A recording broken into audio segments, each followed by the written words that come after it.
Apa kabar semua? Berjumpa lagi bersama Story Recap di sini. Dan di video kali ini kita akan membahas spoiler Battle Through the Heaven Season 5 episode 53. Oke, tanpa banyak bacot lagi langsung saja kita kupas pembahasannya.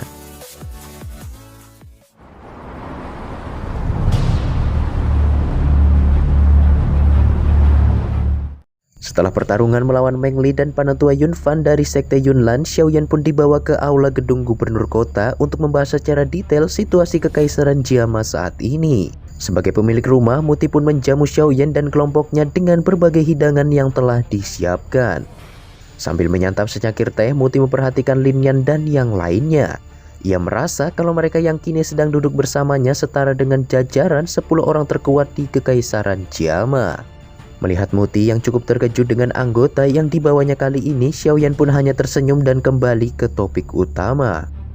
Setelah meminum seteguk teh, Muti pun mulai menceritakan kondisi kekaisaran di mana dalam waktu setengah bulan sejak kepergian Xiaoyan 3 tahun lalu, Sekte Yunlan 3 lagi tertutup. Mereka secara terbuka merekrut murid secara besar-besaran dan menyebarkannya di seluruh penjuru kota. Kemungkinan keluarga kerajaan beserta 3 klan besar sudah mengetahui hal ini sejak awal. Namun karena kekuatan Yunsan, mereka pun tak berani melakukan apapun. Tak hanya itu, Sekte Yunlan juga langsung mencari keluarga Xiao yang tersisa untuk dimusnahkan.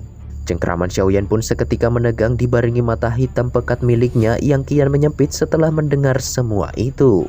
Muti pun terkejut melihat sikap tenang Xiaoyan dan sadar kalau Xiaoyan sudah mengetahui masalah tersebut. Dengan suara lembut, Xiaoyan pun bertanya lokasi keberadaan keluarga Xiao saat ini.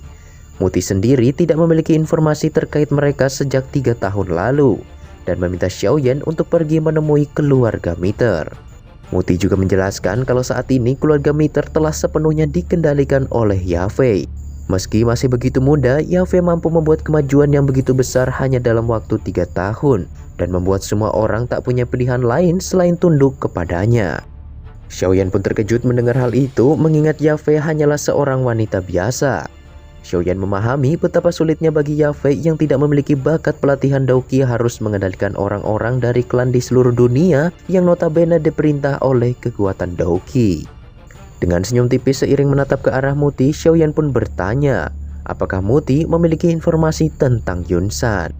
Menurut rumor yang beredar dari sesepuh klan, Yunsan sepertinya kini jauh lebih kuat dari 3 tahun yang lalu. Mendengar hal itu, suasana hati Xiaoyan pun tiba-tiba menjadi kacau. Aura di tubuhnya kini mulai tak terkendali hingga membuat getaran di cangkir teh yang ia pegang.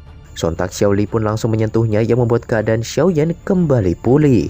Setelah menghirup nafas dalam-dalam dan menenangkan diri, Xiaoyan pun lanjut bertanya siapakah orang yang mengendalikan Sekte Yunlan saat ini. Muti lantas menjawab kalau sejak Xiaoyan pergi, Yunsan telah mencopot pangkat kepemimpinan yang telah diberikan kepada Yunzi dan mengendalikan seluruh otoritas di Sekte Yunlan dengan tangannya sendiri.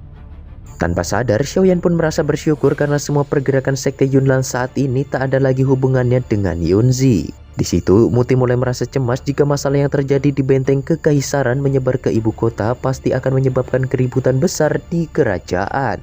Melihat semua aktivitas ini, tampaknya situasi yang tertulis dalam surat yang diberikan sesepuh klan kepada Muti adalah benar. Xiaoyan pun terkejut dan menanyakan isi surat tersebut. Seketika wajah Muti pun menjadi tegang dan mengatakan kalau Sekte Yunlan berniat menyerang 3 klan besar. Xiaoyan pun bertanya-tanya apakah Sekte Yunlan benar-benar ingin menghancurkan semua fraksi yang ada di kekaisaran Jiama. Dengan ekspresi serius, Muti mengatakan dengan yakin kalau Sekte Yunlan pasti akan segera menyerang dan aksinya itu akan dimulai dari keluarga Miter dalam waktu dekat. Semua itu Yunsan lakukan karena hubungan Kaisar Es dan Xiaoyan yang begitu dekat. Terlebih, keluarga Miter membantunya kabur 3 tahun lalu yang membuat Sekte Yunlan menjadikan mereka sebagai target utama.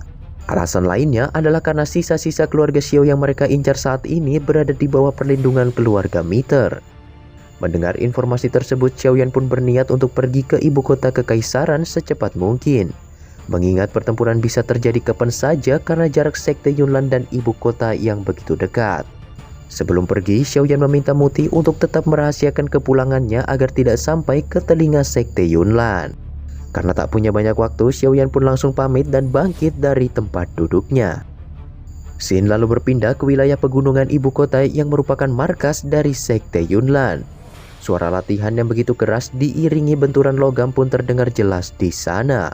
Berbeda dengan 3 tahun lalu, seluruh puncak gunung kini dipenuhi patroli yang tak terhitung jumlahnya. Siapapun yang melangkah masuk ke dalam akan langsung terdeteksi dengan adanya penjagaan yang super ketat itu. Setelah merekrut murid dalam jumlah yang begitu banyak, tak diragukan lagi Sekte Yunlan saat ini sudah berkembang menjadi sekte yang sangat besar. Namun meski kekuatan Sekte Yunlan telah meningkat pesat, semua orang merasa kalau di sana bukan lagi tempat pelatihan suci di Kekaisaran Jiama seperti tahun-tahun yang lalu. Setelah menggunakan cara adil dan curang selama 3 tahun belakangan untuk memperluas kekuatan mereka, kini Sekte Yunlan hanya dianggap sebagai fraksi biasa oleh masyarakat. Berbagai kutukan dan suara pedang bercampur menjadi satu, membuat tempat yang dulunya dikenal sebagai tanah pelatihan suci tak lagi memiliki atmosfer yang halus dan luar biasa.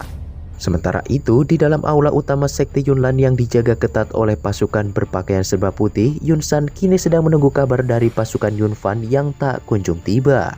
Setelah keheningan berlangsung cukup lama, salah seorang dari mereka pun akhirnya bersuara dan mengatakan kalau Yun Fan belum memberikan informasi apapun terkait penaklukan benteng kekaisaran.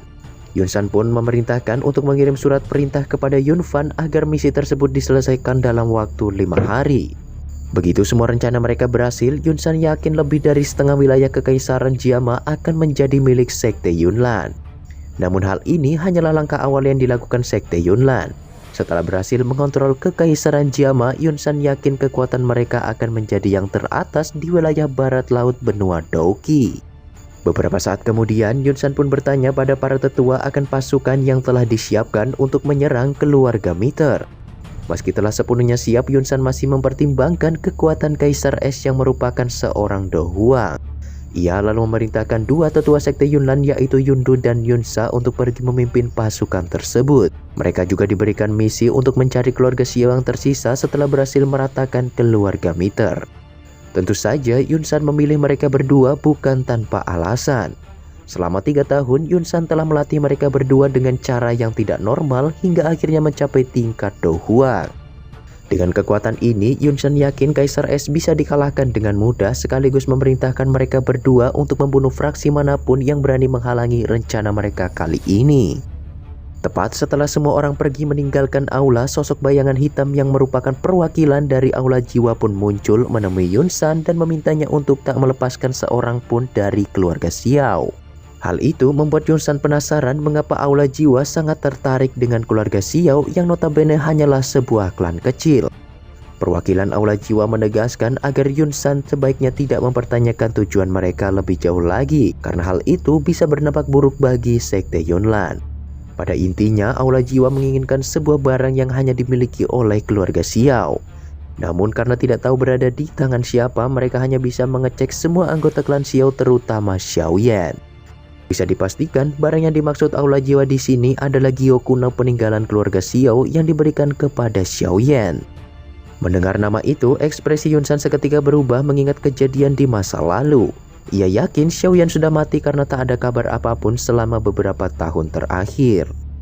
Di situ, perwakilan aula jiwa tertawa keras dan memberitahu kalau mereka menemukan jejak Xiao Yan di wilayah Black Corner yang berjarak ribuan kilometer dari Kekaisaran Jiama. Tak hanya itu, kekuatannya saat ini sudah mampu membunuh praktisi Do Huang. Sontak Yun San pun terkejut mendengar hal itu dan langsung beranjak dari tempat duduknya.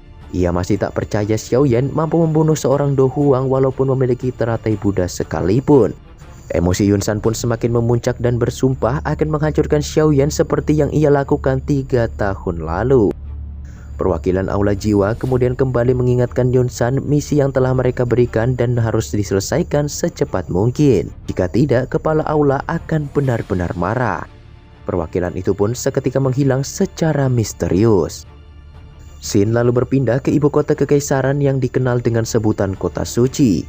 Awalnya semua terlihat normal dan masyarakat pun beraktivitas seperti biasanya. Namun situasi seketika berubah setelah keluarga Miter tiba-tiba menutup rumah lelang dan semua tokonya. Tindakan ini membuat semua orang heboh dan sadar bencana besar akan segera terjadi di sana. Bahkan sebagian dari mereka sudah mendengar rumor bahwa Sekte Yunlan yang akan datang menyerang keluarga Miter. Dengan cepat rumor ini pun menyebar dan membuat kehebohan semakin menjadi. Sementara itu, markas utama keluarga Meter kini sedang mengalami situasi yang luar biasa tegang. Seluruh pasukan pun ditempatkan di sana untuk melindungi tempat tersebut secara ketat dan diperintah untuk menghabisi siapapun yang berani masuk. Sedangkan di aula utama, para anggota inti keluarga Meter termasuk Xiaoding dan Kaisar S kini sedang berkumpul dipenuhi perasaan gelisah. Bagaimana tidak, Sekte Yunlan yang merupakan kekuatan nomor 1 di Kekaisaran kini sedang menargetkan mereka. Semua tatapan pun tertuju pada kursi pemimpin yang saat ini dipegang oleh Yafei dan mempertanyakan kebenaran dari berita tersebut. Yafei pun mengangguk dan menegaskan kalau Sekte Yunlan kemungkinan akan tiba dalam waktu 2 hari. Mendengar hal itu, Meter Tangsen yang merupakan ketua klan Meter sebelumnya pun menghela nafas yang begitu dalam melihat klannya yang kini terlihat begitu putus asa. Tak lama, para tetua pun mulai bersuara dan menyalahkan keluarga Xiao. Mereka yakin semua ini tak akan terjadi jika keluarga Meter tak membantu keluarga Xiao kala itu. Sontak perkataan itu membuat Meter Tangsen marah besar dan langsung memukul meja dengan begitu keras hingga membuat semua orang terdiam. Tangsen lalu menatap ke arah Xiaoding dan meminta maaf atas sikap yang baru saja ditunjukkan anggota klannya itu. Xiaoding menerima hal itu dan mengakui kalau semua ini memang terjadi karena keluarga Xiao. Jika nanti Sekte Yunlan benar-benar datang, ia bersedia menyerahkan diri beserta sebagian keluarga Xiao agar masalah ini tak lagi melibatkan keluarga Meter. Tiba-tiba suara sedingin es pun terdengar. Kaisar S berjanji tak akan ada yang berani menyerahkan keluarga Xiao dan akan melindunginya meski harus mengorbankan seluruh hidupnya. Xiaoding pun terdiam mendengar perkataan Kaisar S. Bagaimanapun juga selama ini keluarga Xiao masih bisa bertahan semua berkat bantuannya dan juga Yafei. Kaisar S selalu mengatakan dengan lantang kalau keluarga Xiao bukanlah penyebab Sekte Yunlan menyerang mereka. Dia yakin dari awal Sekte Yunlan memang berniat memusnahkan semua fraksi di Kekaisaran Jiama. Seketika semua orang yang berada di ruangan tersebut pun sadar dan mulai menerima kebenaran yang ada. Setelah itu mereka pun berniat meminta bantuan pada keluarga lainnya, namun di situ Yafei mengatakan kalau semua itu adalah tindakan yang sia-sia. Jika keluarga lain ingin membantu, mereka pasti sudah mengirim pasukan tanpa harus diminta. Untuk mengantisipasi kemungkinan terburuk, Yafei pun telah mengirim generasi muda keluar kota untuk melindungi garis keturunan keluarga Meter. Jika di pertempuran kali ini mereka harus bertarung sampai mati. Tiba-tiba suara ledakan yang begitu keras pun terdengar di langit Kekaisaran Jiama. Ledakan terus berlanjut tanpa henti membuat semua pandangan tertuju ke langit. Di sana terlihat sebuah energi khusus yang merupakan simbol kedatangan dari Sekte Yunlan. Semua anggota keluarga Meter pun ikut menyaksikan munculnya tanda tersebut. Tak lama setelah tanda itu muncul, suara dingin dibalut kekuatan Doqi pun terdengar di telinga mereka yang memerintahkan keluarga Meter untuk segera menyerahkan keluarga Xiao yang tersisa. Jika tidak, hari ini mereka semua akan dibinasakan. Oke, sampai di sini dulu spoiler BTTH episode 53-nya. Thanks buat kalian semua yang sudah menonton and see you next time.